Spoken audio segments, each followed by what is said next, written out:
மாணவர்கள் அனைவருக்கும் வணக்கம். காமராஜர் பயிற்சி மையம் திருச்சி. இப்போ sub inspector of police, grade 2 police constable இரண்டிற்கும் சேர்த்து இந்த ஆண்டு ஒரு சேர கிட்டத்தட்ட முன்ன பின்ன சிறிதளவு கால இடைவெளியில் தேர்வு நடைபெறும் அப்படின்ற எதிர்பார்ப்பு தான் இப்போ இருக்குது. போலீஸ் எக்ஸாம் சொல்லிட்டாங்க, நோட்டிஃபிகேஷன் வந்துருச்சு, நவம்பர் மாதம் தேர்வுன்னு சொல்லிட்டாங்க. ஆனால் சப் இன்ஸ்பெக்டர் ஆஃப் போலீஸ்க்கு ஓப்பன் கோட்டா, டிபார்ட்மெண்டல் கோட்டா ரெண்டு பேருக்கும் ஒரே மாதிரியான தேர்வு நடைபெறும் அப்படின்னு சொன்னதோடு நிற்குது.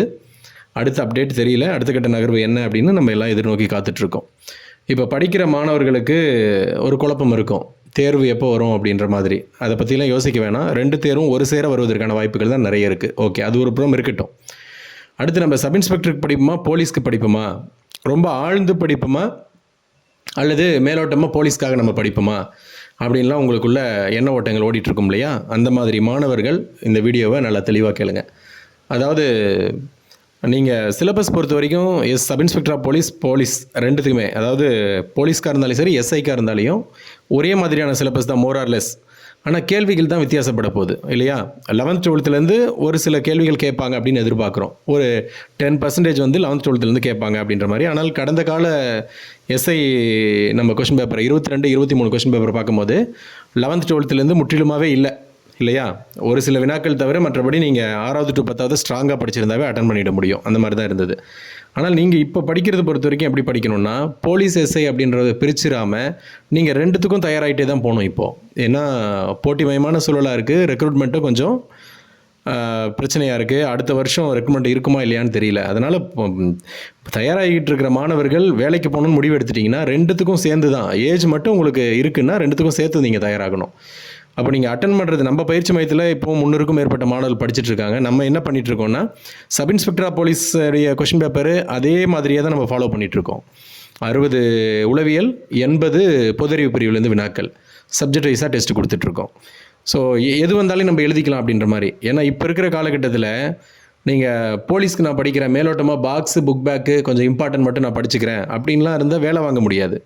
அதாவது உங்களுக்கு மற்றவங்க அறிவுரை கொடுக்கறத தாண்டி பயிற்சி மையத்தின் ஆசிரியர்ன்ற முறையில், அதுவும் 2022 23 தேர்வுகளில் நம்ம மாநில அளவில் சிறந்த மதிப்பெண்கள் எடுத்திருந்தோம். ஏன் முதலிடம் எடுத்திருந்தோம் நம்ம.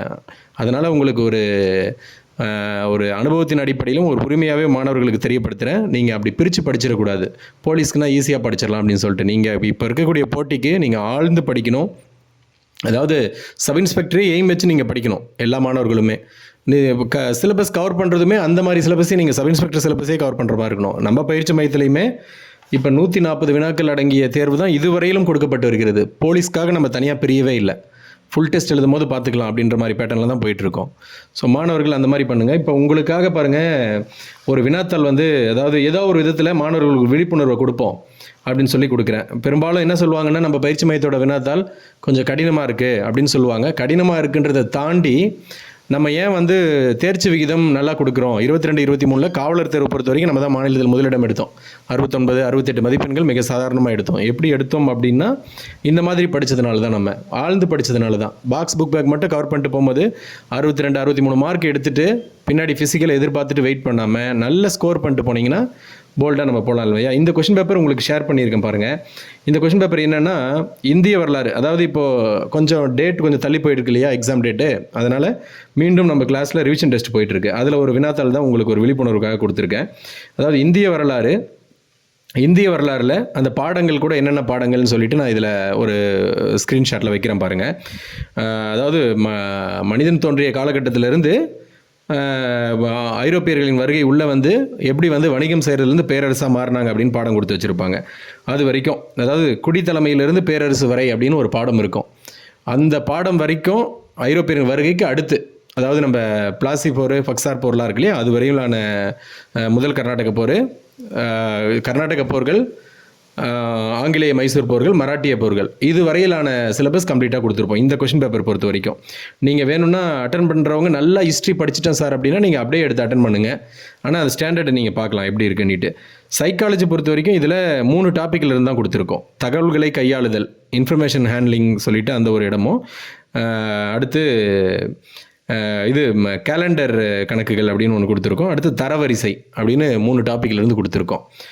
60 கேள்வி 3 டாப்பிக்லேருந்தே கொடுத்துருக்கோம். இந்த வினாத்தாளில் வந்து தமிழ் 10 இங்கிலீஷ் 10 வினாக்களும் கொடுத்துருக்கோம். நல்லா ப்ரிப்பேர் பண்ணிட்டு இருக்கிற மாணவர்கள் நாங்கள் சப் இன்ஸ்பெக்டருக்காக தயாராகிட்டு இருக்கோம் சார்னா தாராளமாக வினாத்தாள் அட்டன் பண்ணி பாருங்கள். இந்த வினாத்தாள் அதாவது வரலாறு பொறுத்த வரைக்கும் இது கொஞ்சம் கடினமாக தெரியுதே சார் மற்ற வினாத்தாள்கள் அப்படின்னா, இல்லை இந்த மாதிரி பேட்டர்னில் நம்ம ரெடியாக எல்லா சப்ஜெக்ட்டும் இந்த மாதிரி நம்ம ஆழ்ந்து போகணும். இந்த மாதிரி போனால் அதாவது உங்களுக்கு வெறுமனே வந்து உங்களை அப்படி படிக்கலாம் இப்படி படிக்கலாம் அப்படின்லாம் சொல்லாமல் முறையாக எப்படி படித்தா நீங்கள் ஸ்ட்ராங்காக தயாராகலாம் அப்படின்றதுக்காக தான் இந்த பதிவில் உங்களுக்கு சொல்கிறேன். இந்த வினாத்தால் நீங்கள் அட்டன் பண்ணுங்கள். அட்டன் பண்ணி அதாவது வரலாறில் பொறுத்த வரைக்கும் 70+ மினிமம் 70+ போடுறீங்க. எஸ்ஐக்கு படிக்கிற பையனாக இருந்தால். ஏன்னா நம்ம ரிசல்ட் எதிர்பார்க்குறதே 60 வருமா 61 வருமா 120+ போட்டால் தான் கிடைக்குன்ற மாதிரி எதிர்பார்க்குறோம். அது மட்டும் இல்லாமல் போர்டு மாறி இருக்குது, உங்களுக்கு நல்லாவே தெரியும். முன்ன மாதிரி இல்லை. 2022-23 எஸ்ஐ நடந்தது இல்லையா, அப்போ இருந்த வினாத்தாள் மாதிரி எக்ஸாக்டாக கேட்டுருவாங்கன்னு நம்ம நம்பிட்டு போகக்கூடாது. சற்று கொஞ்சம் கடினமாக கூட மாறலாம். 2019 எஸ்ஐயோ 15 எஸ்ஐயோ எடுத்து பாருங்கள், கொஞ்சம் கடினமாக இருக்கும். அந்த மாதிரியே கூட மாறலாம். எல்லாத்தையும் நம்ம எதிர்நோக்கும் வகையில் தான் இருக்கணும். அப்படின்னும் போது இந்த வினாத்தாள நீங்கள் வரலாறு பிரிவில் 80க்கு 70க்கு மேலே போட்டிங்கன்னா எஸ்ஐ கேண்டிடேட் ஸ்ட்ராங்காக இருக்கீங்கன்னு அர்த்தம். போலீஸ் படிக்கிற பசங்க, போலீஸ்க்காக தான் சார் நாங்கள் தயாராகிட்டு இருக்கோம்னா மிக குறைந்தபட்சம் ஒரு 55+ போட்டிங்கன்னா 55+ போட்டிங்கன்னா நீங்கள் போலீஸ் எக்ஸாம் கிளியர் பண்ணுறதுக்கு ரெடியாக இருக்கீங்கன்னு அர்த்தம். சைக்காலஜி பொறுத்த வரைக்கும் பார்த்துக்கோங்க, 3 டாபிக் சொல்லியிருக்கேன். அதில் பாருங்கள், சைக்காலஜியுமே 60க்கு 45+ போலீஸ் படிக்கிற பசங்களாக இருந்தால் அட்லீஸ்ட் மினிமம் ஒரு 40+ ஆவது போடணும், பார்த்துக்கோங்க. எஸ்ஐ ஸ்டூடெண்ட்ஸாக இருந்தால் உங்களுக்கே தெரியும், சைக்காலஜியில் நம்ம எங்கேயுமே கேஃபே கொடுக்கக்கூடாது. சைக்காலஜிலாம் 60 நடக்குதுன்னா மிக குறைந்தபட்சம் 55+ ஆவது இருக்கணும். சைக்காலஜியில் நம்ம 1 மார்க் விட்டோம்னா கூட அது சைக்காலஜி நமக்கு பெரிய சிரமத்தை ஏற்படுத்தும். பாருங்கள், இந்த கொஸ்டின் பேப்பர் உங்களுக்கு நான் ஷேர் பண்ணுறேன், கம்ப்ளீட்டாக பாருங்கள், பார்த்துட்டு அட்டன் பண்ணுங்கள். டைம் பொறுத்த வரைக்கும் இந்த வினாத்தாள் அட்டன் பண்ணுறதுக்கு அதாவது 2.5 மணி நேரம், 2 மணி நேரம் 30 நிமிஷம் எடுத்துக்கோங்க. 2 மணி நேரம் 30 நிமிஷத்தில் ஜிகே பொறுத்த வரைக்கும் நீங்கள் எக்காரணத்தை கொண்டும் 70 நிமிஷத்தை தாண்டக்கூடாது. 80 வினாக்கள் 70 நிமிஷத்தில் நீங்கள் முடிக்கணும். முடிச்சிங்கன்னா தான் நீங்கள் சைக்காலஜிக்கு உங்களுக்கு போதுமான டைம் வச்சுக்க முடியும். சரியா? நல்ல சிறப்பாக அட்டன் பண்ணுங்கள். 2.5 மணி நேரம் டைமு வேணால் நீங்கள் இதை ஸ்க்ரீன்ஷாட் எடுத்து வச்சுக்கிட்டு அட்டன் பண்ணி கூட பாருங்கள். ஒரு கொஸ்டின் பேப்பர் ஷேர் பண்ணியிருக்கேன். ஏன்னா நம்ம டெஸ்ட் பேட்ச் எல்லாம் பண்ணுற அளவில் நம்ம பயிற்சி மையம் இல்லை, டெஸ்ட் பேட்ச்லாம் நம்ம போடுறதில்ல. இருந்தாலும் வருங்காலங்களில் ஏதாவது அந்த மாதிரி வாய்ப்பு அமையுதுன்னா ட்ரை பண்ணி பார்ப்போம். மாணவர்கள் சிறப்பாக படிங்க, தேர்வில் வெற்றி பெற வாழ்த்துக்கள்.